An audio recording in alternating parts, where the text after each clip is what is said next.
ये स्पीकर सब बंद पड़े हैं। भगवान शिव गोवर्धन तथादर्शी कैलाशी विनाशी भगवान शंकर की पवित्र पावन कथा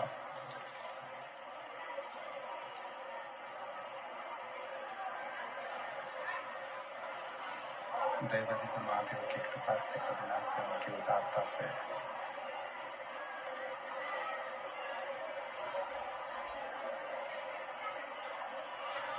ये पवित्र पावन शिव महापुराण की कथा नूतन वर्ष में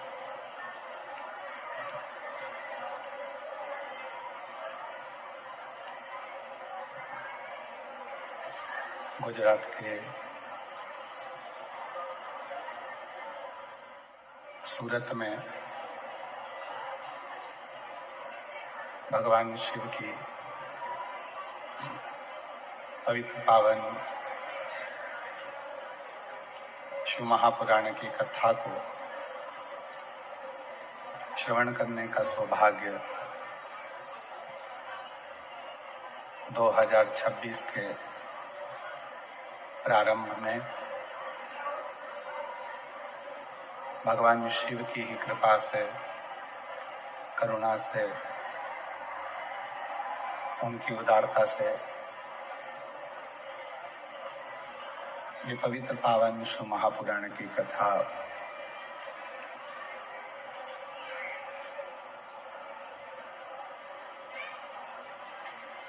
सूरत नगर में देवादित्य महादेव की कृपा से आज प्रारंभ हो रही है। कथा मंडप में विराजमान सभी संत वृंदों को प्रणाम करते हुए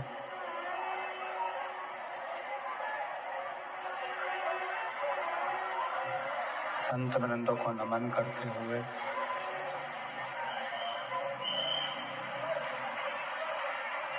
जिस पवित्र धरा पर, भूमि पर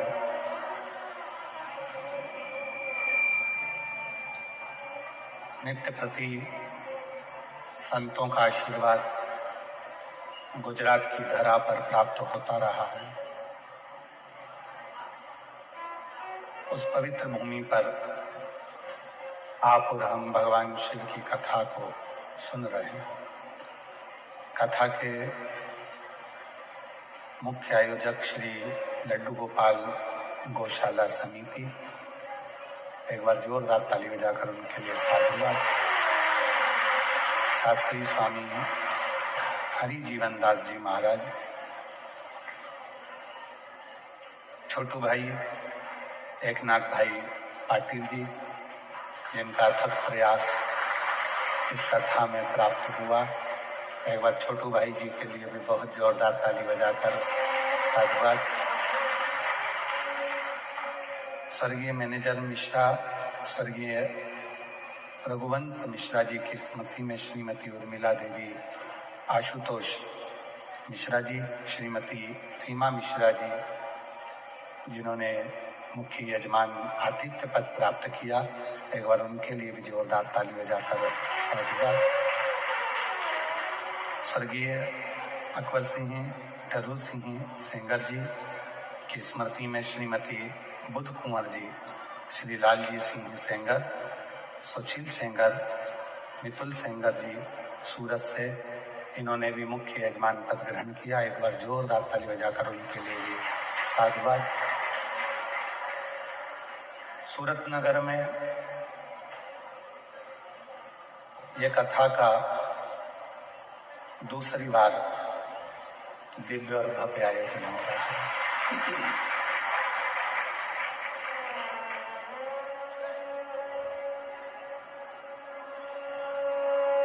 हमको लगा था कि एक बार आप अच्छे से पेट भरकर सुन लिए होंगे, पर आज सिद्ध हो गया कि भजन और भोजन की जरूरत तो रोज होती है, इसलिए कथा की जरूरत भी है।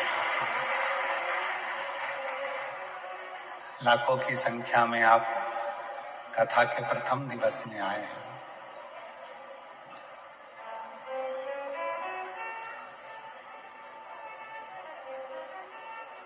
कपड़ा और डायमंड की इस पवित्र धारा है।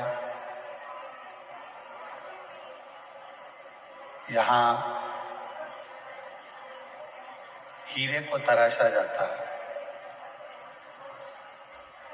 और जिन कपड़ों को आप और हम पहनते हैं वो वस्त्र इसी गुजरात सूरत की पवित्र धरा से निकल कर आपके और हमारे पास पहुंचता है।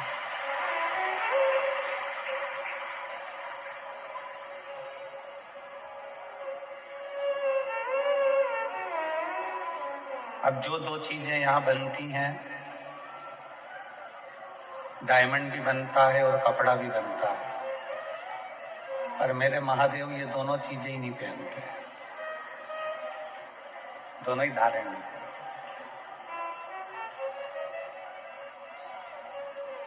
क्योंकि स्वयं पार्वती जी ने शिव जी से कहा था कि दुनिया का सबसे बड़ा अगर कोई कोहिनूर हीरा है और कोई डायमंड है तो मेरे प्रभु के सिवा दुनिया में कोई डायमंड ऐसा नहीं है जो दिन रात चमकता है।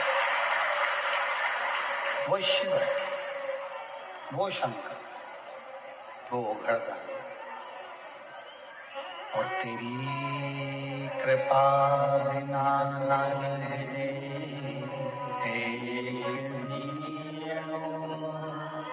ले श्वास तेरी कृपा से तनु बखान क्या करूं मैं राखों के घेर का झपटी बहुत मेरे खजाना कुबेर का गंगाधर मुक्ति द्वार ओमकार तू भोले ओमकार तू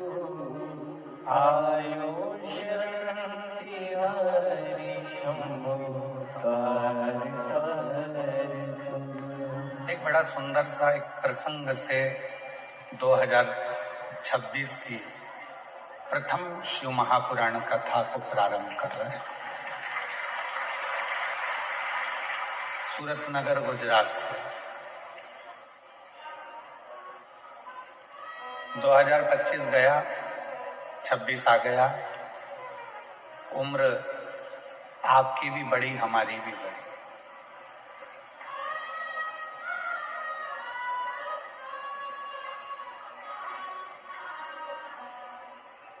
कोई 21 का था तो 22 का हो गया, कोई 25 का था तो 26 का हो गया, कोई 29 का था तो 30 का हो गया, कोई 50 का था तो 51 का हो गया।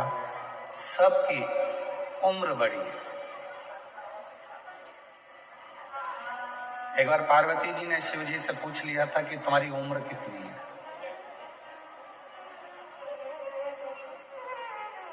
और यदि गुजरात वालों को मालूम हो या जितने लोग इस पवित्र कथा को टीवी के माध्यम से, आस्था चैनल के माध्यम से, सोशल मीडिया के माध्यम से, यूट्यूब फेसबुक के माध्यम से सुन रहे हैं,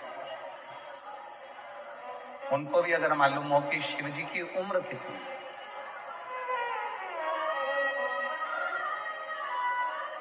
भगवान शंकर की अवस्था कितनी है,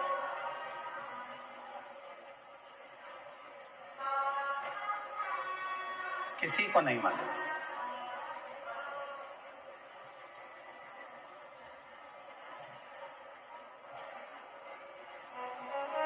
एक कोई अन्य व्यक्ति से पूछा जाए कि ये धर्म कब का है, या वो धर्म कब का है, या क्रिश्चियन धर्म कब का है, मुस्लिम धर्म कब का है, ये धर्म कब का है, वो धर्म कब का है, तो बताया जा सकता है कि ये धर्म इनका, और इसको धर्म नहीं, पंथ इनका ऐसे चालू है। पर कोई तुमसे पूछे कि हमारा सनातन धर्म कब का है, तो उसका कोई अंदाजा नहीं लगाया जा सकता। जब से पृथ्वी, अग्नि, आकाश, वायु, जल है, तब से ये सनातन धर्म निश्चित आनंद के साथ है। इसका कोई अंदाजा नहीं लगा सकते। इसको बोल भी नहीं सकते कि तुम्हारी उम्र कितनी है, सनातन धर्म की उम्र कितनी हो गई, कितने साल का हो गया, हमारा हिंदू धर्म, हमारा सनातन धर्म कितने वर्ष का हो गया, ये कोई नहीं बता सकता।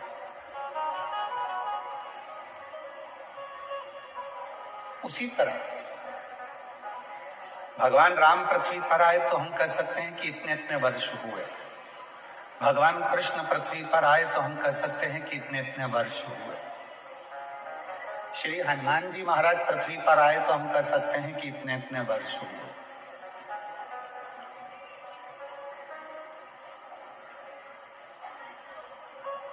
परशुराम भगवान पृथ्वी पर आए तो हम कह सकते हैं कि इतने इतने वर्ष हुए।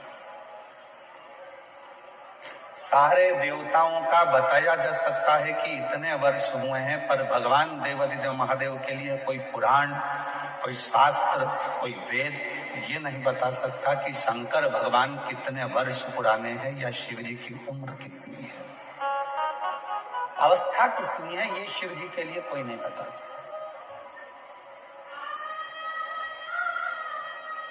इसको बताना बहुत कठिन है, इसको जानना बहुत कठिन है। तो पार्वती जी ने शिव जी से प्रश्न किया, और प्रश्न भी इतना सुंदर था कि तुम्हारी अवस्था कितनी है, तुम्हारी उम्र कितनी है।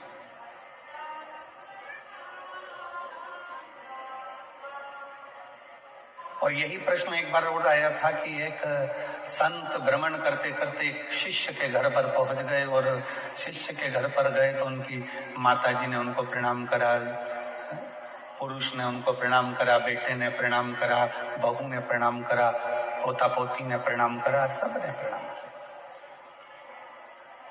और संत ने भी पूछा, एक बहू से पूछा कि बेटा तुम बताओ कि तुम्हारी सास की उम्र कितनी है, तो कहा मेरे सास की उम्र लगभग अगर देखा जाए तो सास की उम्र तो 68 साल के करीब में हो गए। अच्छा, तुम्हारे ससुर की उम्र कितनी है? तो कहा ससुर की उम्र लगभग 45 साल के करीब में हो गई। सास कितने की है? जम के बोलो। 68 की। ससुर कितने का है? 45 का। फिर पूछा बेटा ये बताओ कि तुम्हारी उम्र कितनी है? कहा गुरुजी मैं 38 साल की हूं। अच्छा, पति की उम्र कितनी है? कहा गुरुजी बस कल ही पैदा हुए हैं, कल पैदा।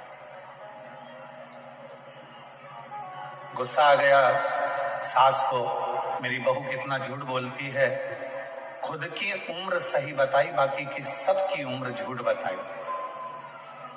मेरा पति अगर 45 साल का होगा और मेरी उम्र 68 साल की होगी तो क्या शादी हुई होती?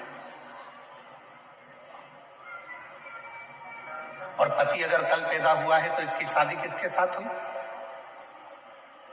ये पक्की झूठ बोल रही है। इतने में तुरंत गुरुजी ने कहा, संत बोले मां मैंने आपकी बहू से उम्र नहीं पूछी है, मैंने आपकी बहू से पूछा कि कौन कितने समय से भगवान शंकर की भक्ति में लगा है, मैंने ये पूछा। कोई 68 साल, कोई 45 साल, कोई 38 साल, और पति को रोज कहती थी कि शंकर जी के मंदिर में 1 लोटा जल चढ़ाने चलो, 1 लोटा जल डालने चलो। वो कल से जाना चालू करा है तो पति की उम्र भी बस कल से ही प्रारंभ हुई है। जिसने अपनी जिंदगी में जो अच्छा काम किया और जिस दिन से प्रारंभ किया, समझ लेना कि तुम्हारी असली उम्र उस दिन से प्रारंभ हो गई।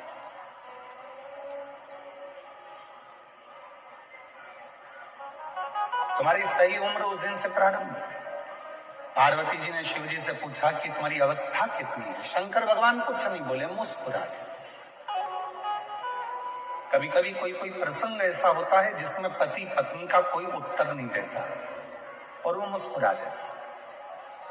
और कभी कभी ऐसा भी होता है कि पत्नी कोई प्रश्न लेकर जिद कर पकड़ लेती है तो पति को उत्तर देना ही पड़ता है।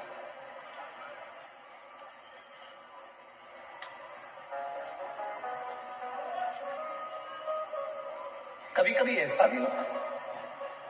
तो पार्वती जी ने हाथ जोड़कर कहा कि तुम्हारी अवस्था कितनी है, तुम्हारी उम्र कितनी है? शिव जी कुछ नहीं करते, मुस्कुरा देते हैं, हंस देते हैं, पर शंकर भगवान कोई उत्तर नहीं देते। फिर पार्वती जी ने वापस पूछा, फिर पुनः पूछा तुम्हारी उम्र कितनी है?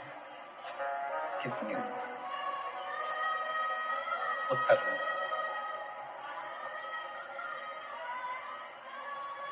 पार्वती जी बार बार शंकर भगवान से पूछ रही हैं, तुम्हारी उम्र कितनी है, तुम्हारी अवस्था कितनी है, तुम्हारी उम्र कितनी है, तुम्हारी अवस्था कितनी है। तब देवाधिदेव महादेव ने आखिरी में पार्वती जी से कहा, पार्वती मेरी उम्र जानकर, अवस्था जानकर तुझे करना क्या? क्या करना तुझे अवस्था जानकर, उम्र जानकर? शिव जी बोले, सुन पार्वती, मनुष्य की अवस्था कितनी भी हो, उम्र कितनी भी हो, पर हृदय हमेशा उसका जवान होना चाहिए, मन उसका युवान होना चाहिए। क्योंकि 80 साल की उम्र में भी अगर वो काम कर रहा है, 70 साल की उम्र में भी काम कर रहा है, और उसका मन अगर जवान है, उसका हृदय अगर युवान अवस्था का है, तो फिर वो धोखा नहीं खा सकता, अपने कर्म को पूरी लगनता से करता जाता, पूरी लगनता से।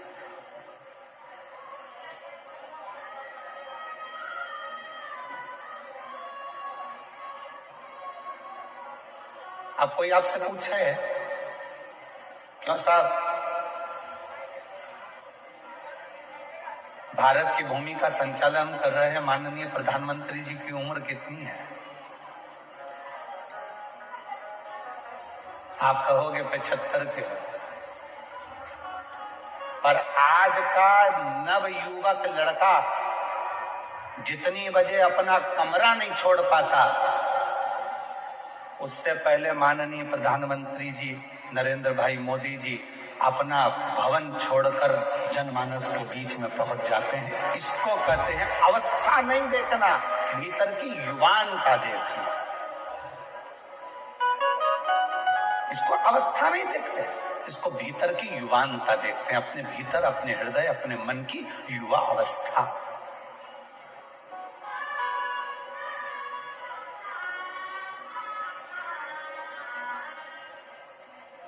बुढ़ापा नहीं देखा। कोई ऐसे भी होते हैं कि 60-65 में, आप लोगों में भी कई माताएं ऐसी बैठी होंगी, कई भाई ऐसे बैठे होंगे जो 25 बार घर में कह देते होंगे, अब तो अवस्था हो गई रे, अब कमर से बनता नहीं है,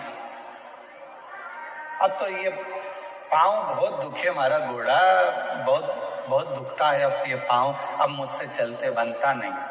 अब तुम 60 की, 65 की, 55 के, 50 के, कई बहुएं तो 40 साल की, 35 साल की, तो भी उनकी कहीं कमर दुखे, कहीं सिर दुखे, कहीं कोहनी दुखे, कहीं हाथ दुखे, कहीं नेत्र दुखे, दिन भर उनका कुछ ना कुछ दुखता रहता है।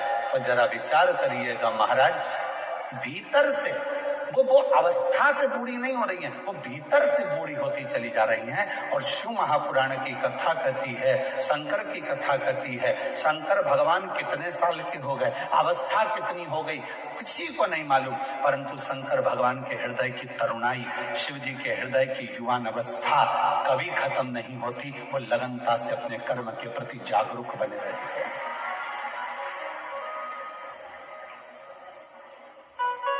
आप कितने जागरूक हैं ये आपके ऊपर निर्भर करता है।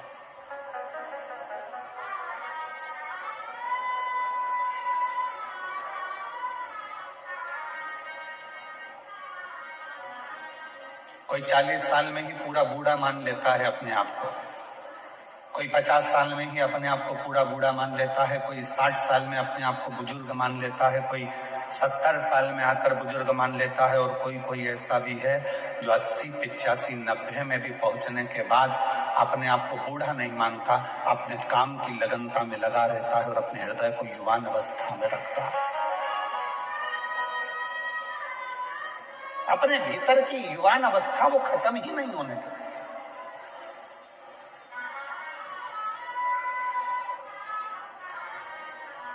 – 2025 चले गया, 2026 आ गया और 26 की ये पहली कथा चालू हो गई।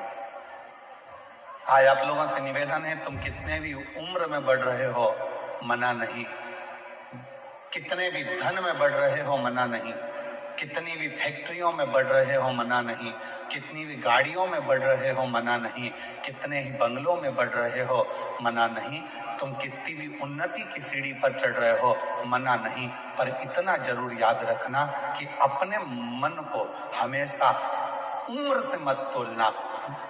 उम्र कितनी भी बढ़ जाए, बंगले कितने भी बढ़ जाए, गाड़ी कितनी भी बढ़ जाए, फैक्ट्री कितनी भी बढ़ जाए, गाड़ियां कितनी भी बढ़ जाए, पर मन को हमेशा युवान रखना, तरुण रखना, और जिस मन से आपको दुनिया का सारा कार्य करना, उस मन की तरुणाई को रखिए। किसी ने कह दिया तुम्हारे बस का ये नहीं है, ऐसा हो नहीं सकता कि मेरे बस का नहीं, मेरे को करके मानो। किसी ने कह दिया तुम ये नहीं कर सकते, क्यों नहीं कर सकते, मेरे मन का पूरा विश्वास है, मैं ये कार्य कर कर रहूंगा।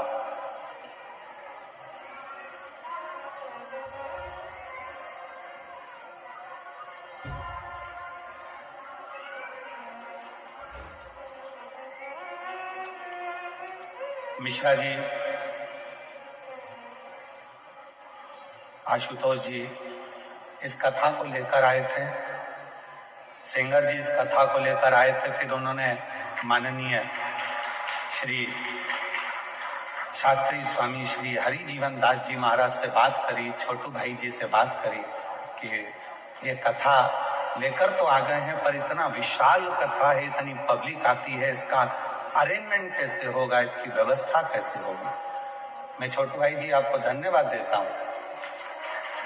इन्होंने, मिश्रा जी हमको बता रहे थे, आपसे तो हमारा मिलना नहीं हुआ था, तो मिश्रा जी कह रहे थे, सेंगर जी कह रहे थे कि छोटू भाई जी ने एकदम कह दिया चिंता मत करो, कथा लेकर आयो ना, कथा तो सूरत में होगी और ऐसी होगी कि खूब आनंद से शिव भक्त सुनते रहे। ये विश्वास।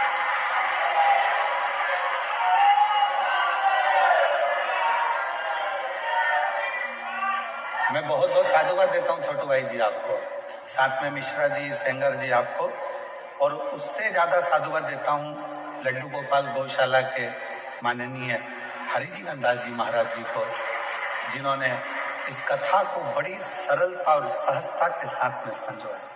बहुत सारा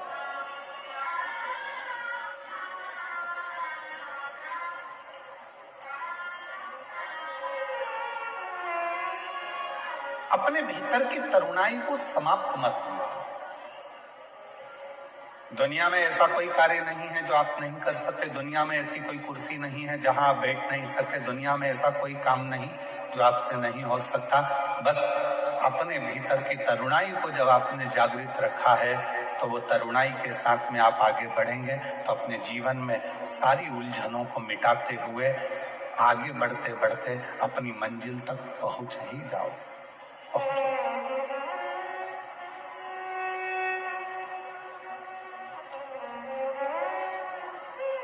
और मैंने तेरे भरोसे, हमारा निवेदन है जिन जिन को हमारे भजनों के बोल मालूम है वो साथ साथ में बोला करो, क्योंकि केवल ये बोल नहीं है, ये परमात्मा से आपकी और हमारी प्रार्थना भी है। मैंने तेरे ही भरोसे हवा बिच उड़ती बाबा डोर घटी जागी, भोले मेरी शंभो मेरी हवा उड़ती जागी, बाबा डोर घटी जागी, भोले मेरी। अपने भीतर की तरुणाई को कभी समाप्त मत हो, कभी।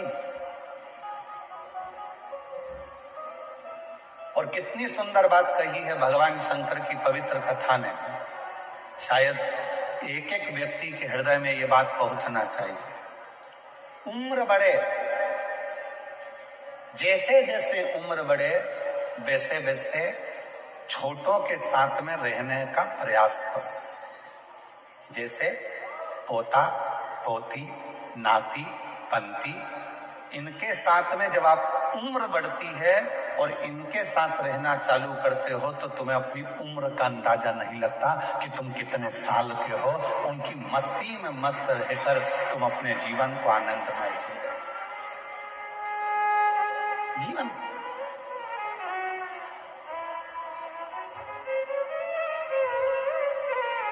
भगवान शिव जी से पूछा, भगवान देवादिदेव महादेव 33 कोटि देवता में केवल एक देवादिदेव महादेव ऐसे हैं जिनकी बहुएं भी आई, जिनके नाती पंती भी हुए। देवादिदेव महादेव ऐसे हैं, 33 कोटि देवता में केवल एक शंकर भगवान ऐसे हैं, किसी देवता ने अपनी लड़की का कन्यादान नहीं करा, पर 33 कोटि देवता में केवल देवादिदेव महादेव ऐसे हैं जिन्होंने अपनी बेटी का कन्यादान भी करा। अशोक सुंदर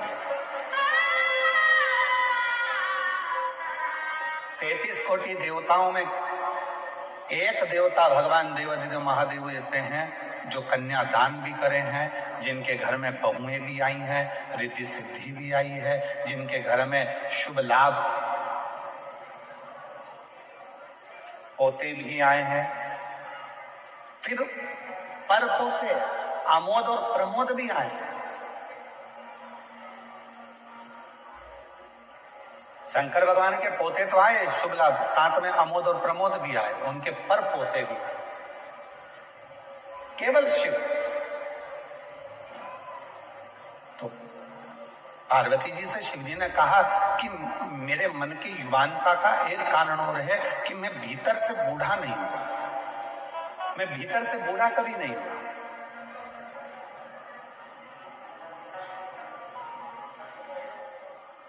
मैं अपने पोतों के साथ में, अपनी बेटी के साथ में, अपने बेटे के साथ में बैठता हूं, मिलता हूं, बातें करता हूं। और आप लोगों से भी क्या कहते हैं? जब शिव जी के मंदिर में एक लोटा जल चढ़ाने के लिए जाओ, शंकर जी के मंदिर में जब एक लोटा जल लेकर जाओ, थोड़ी देर अपने पिता के पास में बैठो, भगवान के पास में बैठो और पिता के पास में बैठकर अपने मन की बात करो।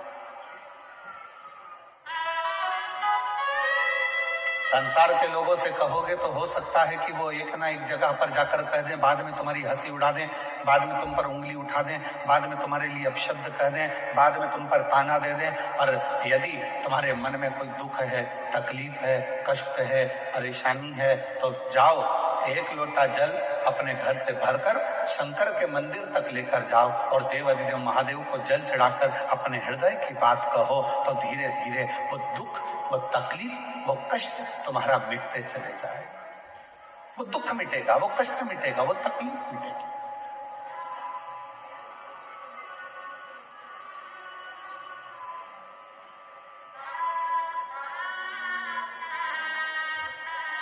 और शंभु शरणे परि मांगू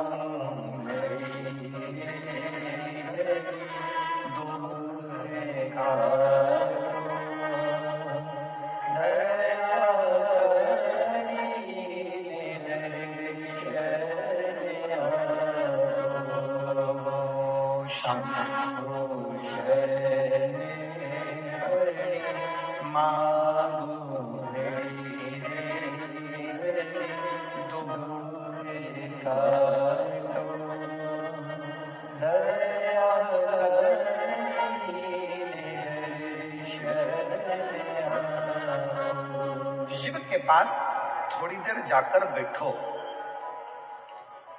भगवान ओघड़दानी के पास में थोड़ी देर जाकर बैठो। कुछ मन की बात देवाधिदेव महादेव से कहो। सुनेंगे शिव? क्यों नहीं। शंकर भगवान को लोग पशुपति नाथ कहते हैं। दुनिया में केवल एक है देव अधिदेव महादेव, मेरे शंकर भगवान पूरे देवों में, जो एक पशु, पक्षी, जीव, जलचर, थलचर, वायुचर, सबकी बातों को ध्यान लगाकर सुनते हैं। सबकी बात।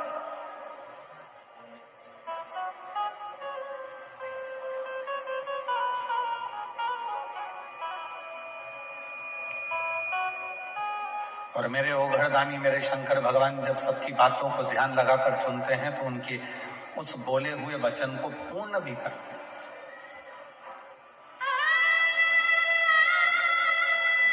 एक बड़ा सुंदर प्रसंग है राजा भोज का।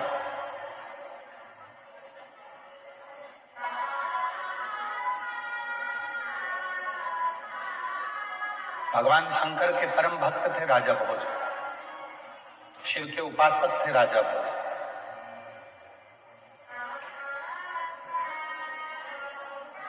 और भगवान शंकर की अविरल भक्ति में डूबे रहते थे राजा भोज।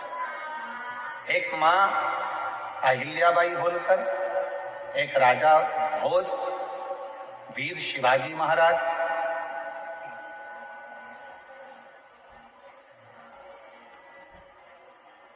ऐसे शिव के भक्त थे जो भगवान शंकर की अविरल भक्ति में दिन रात डूबे रहते थे। दिन रात अपनी प्रजा का संचालन भी करते थे, अपनी प्रजा को देखते भी थे, पर साथ में शंकर जी की अविरल भक्ति को धारण भी करते थे।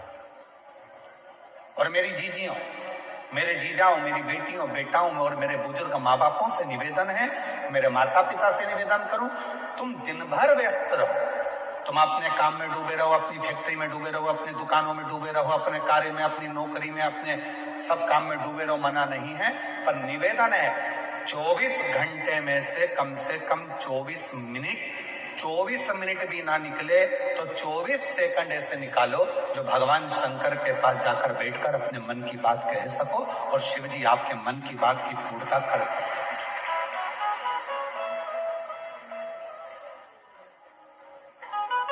कुछ क्षण भगवान के पास बैठा जाए और जब हम उनके पास में बैठेंगे, अपने हृदय की बात कहेंगे, तो कुछ ना कुछ वो सुनेंगे, जरूर सुनेंगे। और यहां तक शिव महापुराण की कथा कहती है, अगर मन में कोई संकर है, मन में कोई संशय उत्पन्न हो गया, मन में कोई बड़ी भारी संकट उत्पन्न हो गया, कोई ऐसी बात तुम्हारे मन में आकर खड़ी हो गई है जिस बात का कोई निर्णय नहीं निकल रहा, तो एक बेलपत्र को हाथ की हथेली में रखकर अपने हृदय से उसको लगाकर मन से बाबा को अपने मन की बात कहकर जब वो बेलपत्र हम शिव जी को समर्पित करते हैं, मान लो हम कुछ नहीं कह पाए बाबा भोलेनाथ जी को, हम अपने दिल की बात शंकर भगवान को कुछ नहीं बता पाए और कुछ रह भी गया, तो हमारे मन की बात भगवान देवाधिदेव महादेव स्वीकार कर लेते हैं एक बेलपत्र के माध्यम से। जो हम चाहते हैं शिव उसको स्वीकार कर कर हमारी झोली खुशियों से भरना प्रारंभ कर देते हैं। एक बेलपत्र हमारी पूरी बात को शिव जी तक कह देती है।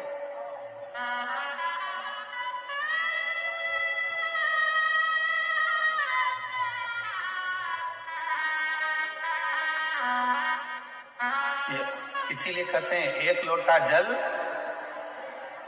आवाज नहीं आई, जरा दमदारी से बोलो, सारी समस्या का हल बोल बम का नारा है, श्री शिवाय। अपने मन की बात शिव से कहना, भगवान शंकर से कहना, हृदय से कहना, स्वीकार। राजा भोज भगवान शिव के परम भक्त थे, परम भक्त, बहुत उपासक।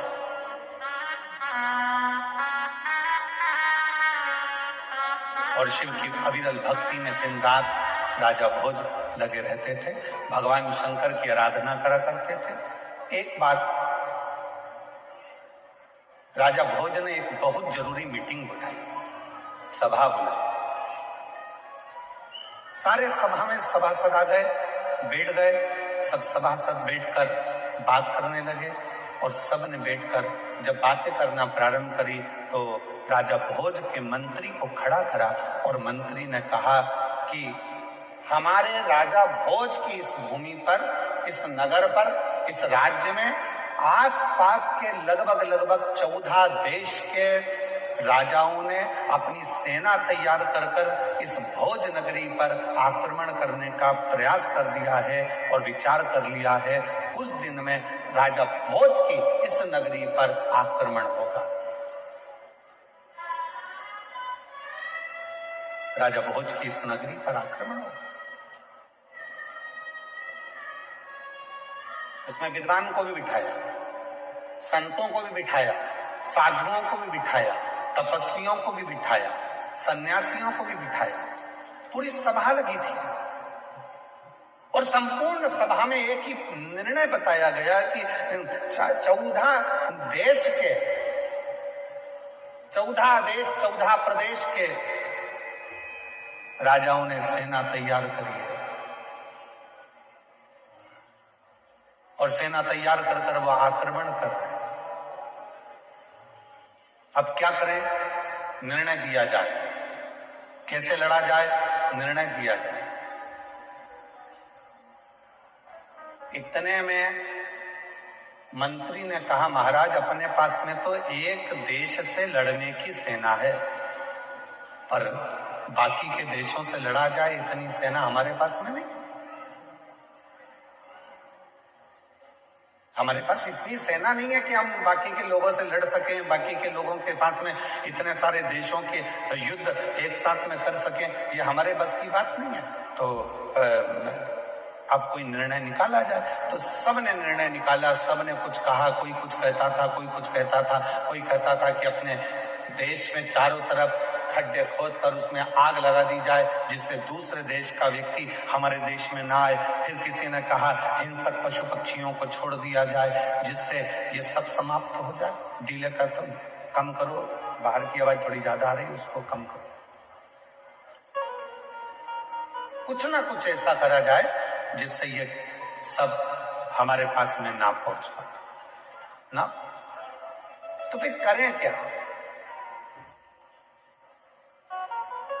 उसी में एक विद्वान बैठा हुआ था। उस विद्वान ने तुरंत कहा, एक काम करते हैं, हमने सुना है कि भगवान देवादिदेव महादेव को अगर प्रसन्न कर लिया जाए और भगवान शंकर यदि प्रसन्न हो गए, शिव यदि प्रसन्न हो गए, तो फिर कुछ भी दूसरा देश का कोई सैनिक हमारा बाल बांका नहीं कर सकता। ये विद्वानों ने राजा भोज से कह दिया और राजा भोज ने तुरंत शिव को प्रसन्न करने के लिए, भगवान शंकर को प्रसन्न करने के लिए राजा भोज ने अपने जितने आभूषण थे, रतन थे, माणिक थे, मोती थे, जितने भी हीरे पन्ना थे, सब शिव जी को समर्पित करना प्रारंभ कर दिया। जगह जगह पर जाते भगवान शंकर की पूजन करते, जिस ज्योतिर्लिंग में जाते शिव की आराधना करते, शंकर भगवान पर सोना चांदी हीरा पन्ना चढ़ा देते, माणिक चढ़ा देते, मोती चढ़ा देते, रतन चढ़ा देते, आभूषण चढ़ा देते,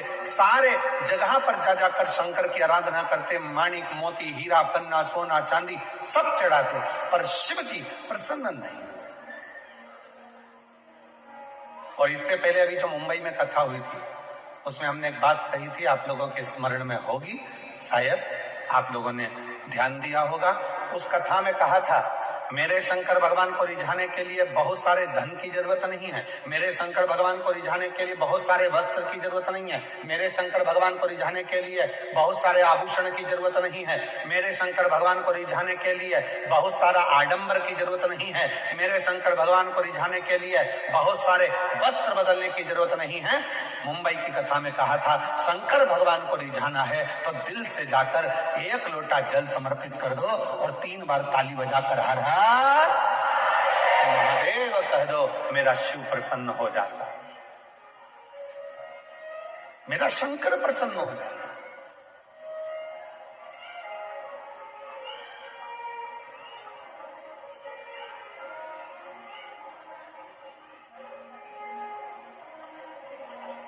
और महादेव नमन चरणों में, महादेव नमन चरणों में, स्वीकार कीजिए सबका ही आए, मेरा भी उद्धार कीजिए,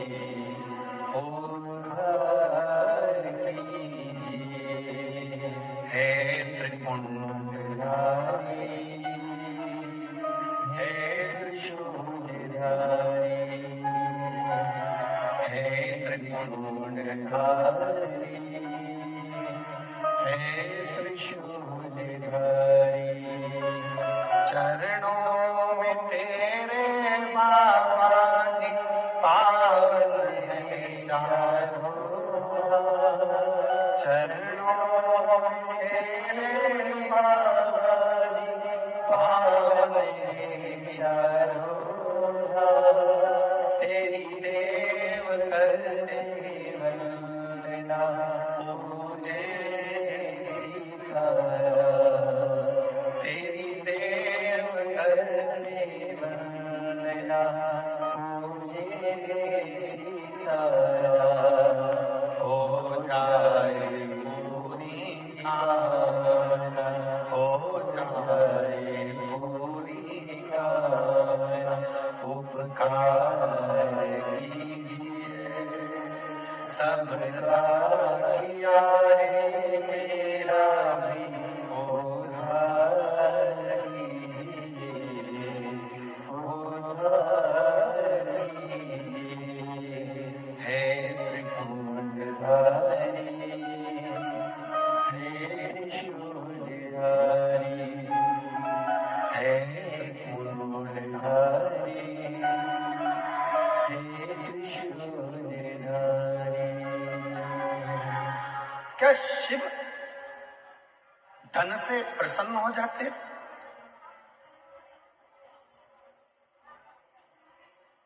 क्या शंकर भगवान वैभव से प्रसन्न हो जाते हैं? क्या शंकर भगवान बहुत सारे माणिक मोती हीरा सोना चांदी अंबर पीतांबर से प्रसन्न हो जाते हैं?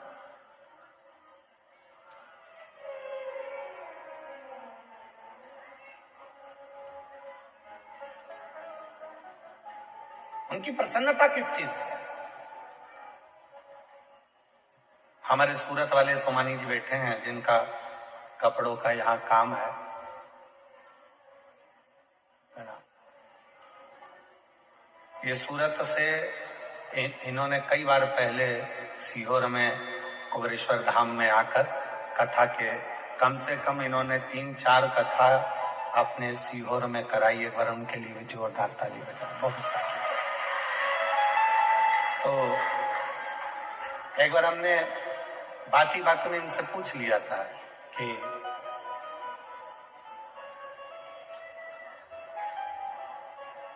आपको कुबरेश्वर धाम का बहुत पहले की बात है, लगभग 2017 की बात होगी, 15-16-17 में ऐसा कुछ समय होगा। तो हमने इनसे पूछा कि आपको कुबरेश्वर धाम का पता किसने बता दिया जो तुम यहाँ सीहोर आ गए और कुबेर भंडारी के दर्शन कर? 15-16 की बात होगी, 2015-16। तो सोमानी जी कहते हैं कि गुरुजी हम तो इधर से निकल रहे थे, हम उज्जैन दर्शन करें महाकाल बाबा के, और यहाँ से हम कहीं दूसरा मार्ग इन्होंने बताया था वहां जा रहे थे। तो हमारा मन ऐसा करा कि यहाँ हम उस समय पर कुबरेश्वर बाबा का धाम हमने देखा नहीं था। हमारा मन करा कि यहाँ कोई स्थान ऐसा है जो हमको खींच रहा।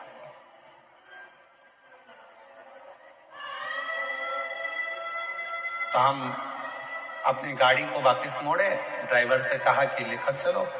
यहाँ पहुंचे।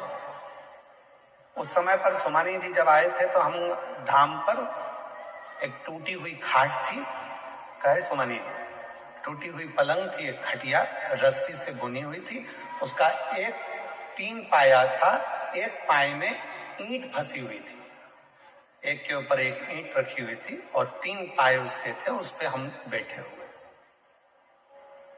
ये आए, हमने पूछा क्यों, कहां से आए? तो कहा हम गुजरात सूरत से। हमने कहा तुम यहाँ अंदर कैसे आ गए? वीराने में ये तो सब पेड़ पौधे जंगल है, अंदर आने का रास्ता भी है। कहा बस ऐसा लगा कि अंदर कुछ है, आए। छोटा सा झोपड़ा था ये। उस दिन 1 दिन रुके, 2 दिन रुके, 3 दिन रुके। 3 दिन बाबा की खूब कंकर संकर सेवा करी और चले गए। चौथी बार आए तो ना जाने 4-5 गाड़ी भर के आ गए। फिर आए तो हमने फिर पूछा कि ऐसा क्या मिलता है तुमको कुबरेश्वर धाम आने पर? तो कहा यहाँ आने वाला व्यक्ति कभी खाली नहीं रहता, जितनी बार आता है उतनी बार लेकर जाता है। ये हम कहें आपको सोमानी जी, केवल एक कुबरेश्वर धाम ही नहीं, इस व्यासपीठ पे कथा करते करते करते करते 30 साल से ऊपर हो गया, पर ध्यान लगाया है इस कथा में। जो कथा के मंडप में आकर बैठता है, शिव महापुराण की कथा के पंडाल में जाकर बैठता है, जिस दिल से, जिस भाव से जो मांगता है, मेरा देव अधिदेव महादेव उसको देने के लिए उसके दरवाजे पर आता जरूर है। देखा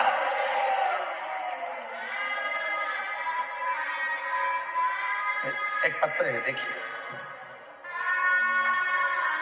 एक बहन ने लिखा है,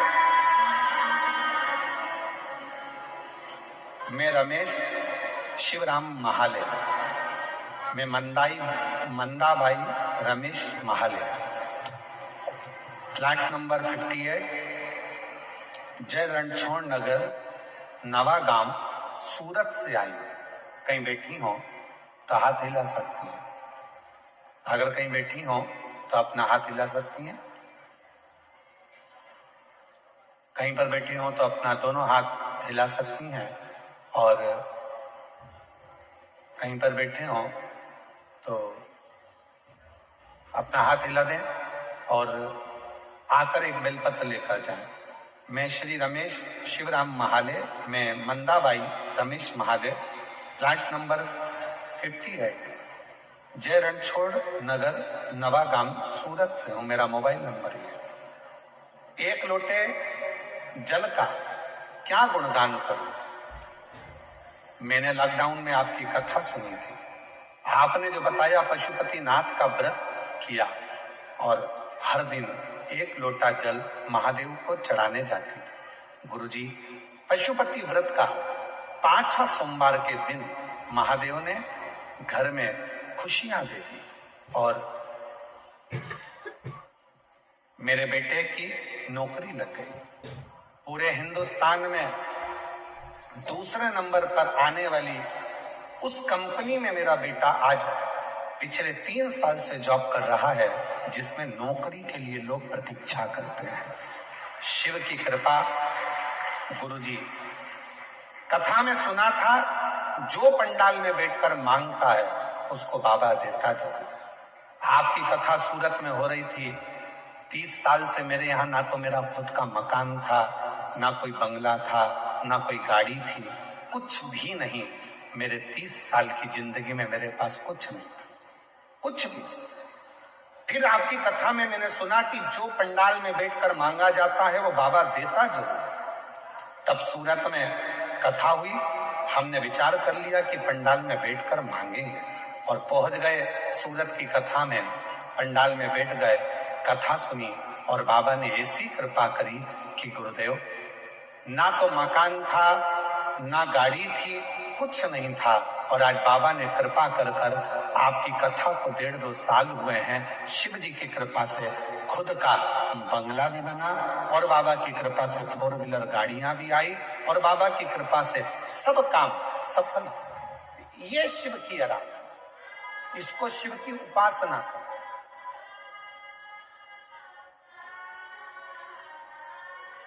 एक पत्र हो रहा है, अच्छा।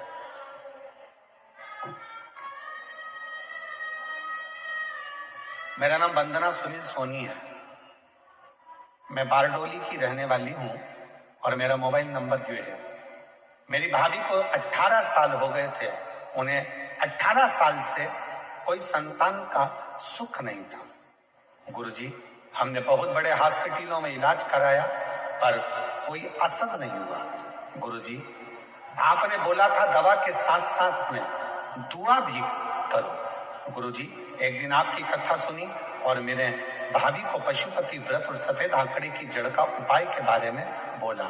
तब मेरी भाभी ने पशुपति व्रत करने प्रारंभ किया और गुरुजी, मेरी भाभी ने 4 बार पशुपति व्रत करा, सफेद आंकड़े की जड़ का उपाय भी किया। तब मेरी सहेली ने सीहोर से लाया हुआ रुद्राक्ष दिया, उसका भी रोजाना अभिषेक कर कर उसका पानी पिलाना चालू किया। गुरुजी, बाबा की ऐसी कृपा हो गई कि बाबा की कृपा से 18 साल के बाद मेरी भाभी का गर्भ ठहर गया और बाबा की कृपा से उससे 18 साल के बाद संतान की प्राप्ति हुई, जिसका मैं फोटो लगा रहा हूं। कहीं बैठी हो और अगर बच्चा साथ में आया हो तो आ सकती हैं, बच्चे को ला सकती हैं। 18 साल के बाद बाबा ने ये सुख प्रदान किया। 18 साल, ये दुनिया की दृष्टि में केवल शिव महापुराण का पंडाल है, दुनिया की दृष्टि।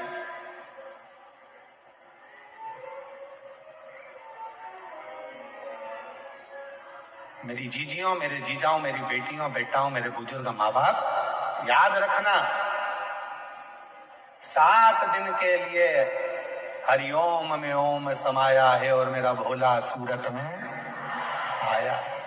केवल 7 दिन के लिए आया। इतने दिव्य दिव्य बड़े बड़े आयोजन को कराना कोई सरल नहीं होता है, वो तो इनके भी बस का नहीं है। आपके एक लोटे जल का जब बल बढ़ता है तब शंकर भगवान इन सबको प्रेरणा देकर यीशु पुराण की कथा करवा लेता है।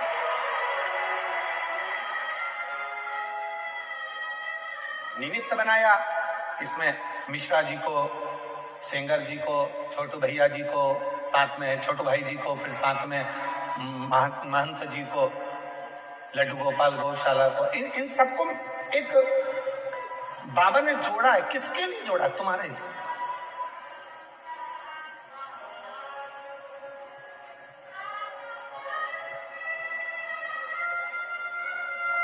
बहुत सारे काम होंगे तुम्हारे घर में, बहुत सारे फैलारे पड़े होंगे तुम्हारे घर में, काम करने के लिए पूरी जिंदगी पड़ी हुई है, पर घर के लोगों को भी कह देना, अपने रिश्तेदारों को भी फोन करके कह देना आजा, ये मौका नहीं मिलेगा।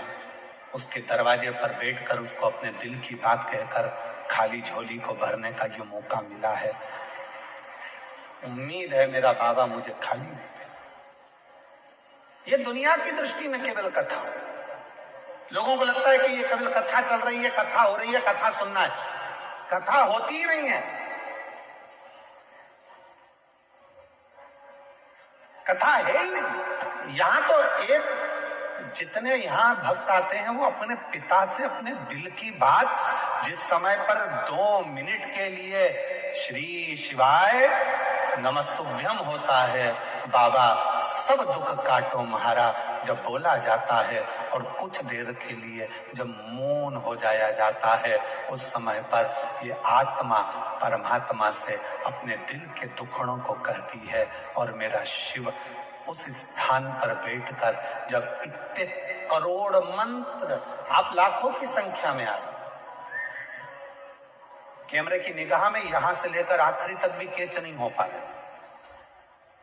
और इतने बड़े बड़े 3 बड़े बड़े पंडाल, लगभग इन पंडालों को एक के पीछे एक लगाया जाए तो शायद 3-4 किलोमीटर तक चले जाओ, इतना लंबा पंडाल है ये सूरत का।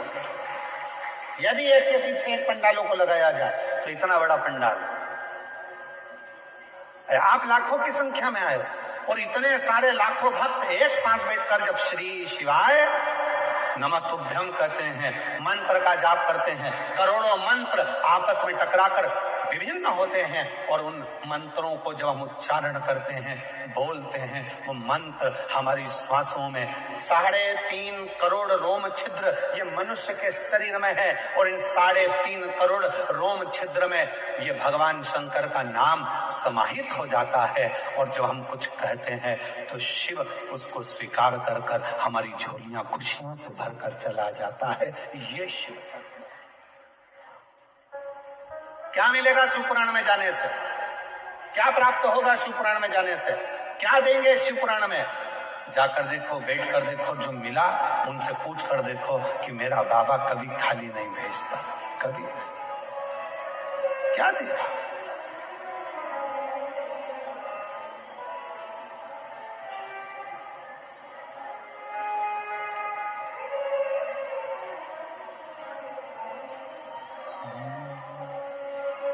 जो दिल से मांगोगे वो दिल से दे देगा, जो दिल से मांगोगे वो दिल से दे देगा।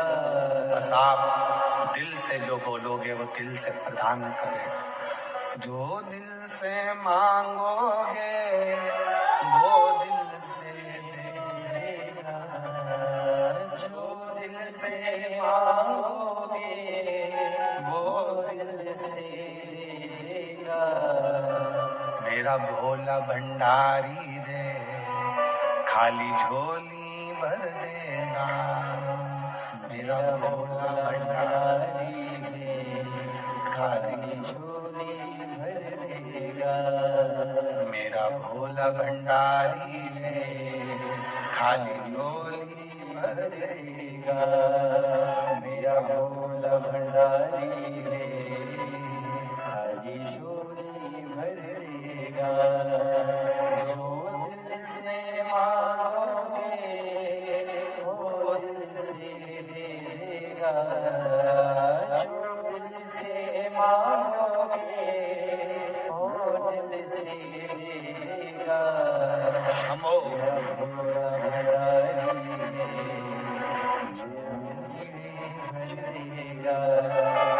मेरा भोला भंडारी खाली झोली भर देगा। 18 साल के बाद हुआ, एक बार जोरदार ताली बजाओ।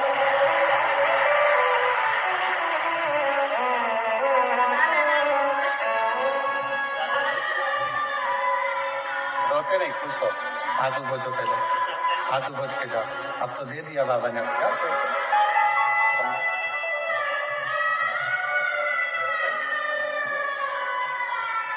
आंसू पोछो, आंसू पोछ के जाओ।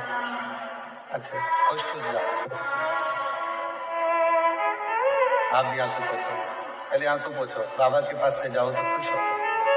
जो दिल से मांगोगे वो दिल से देगा, जो दिल से मांगोगे वो दिल से देगा। वो बेर भंडारी है, खाली झोली भर देगा।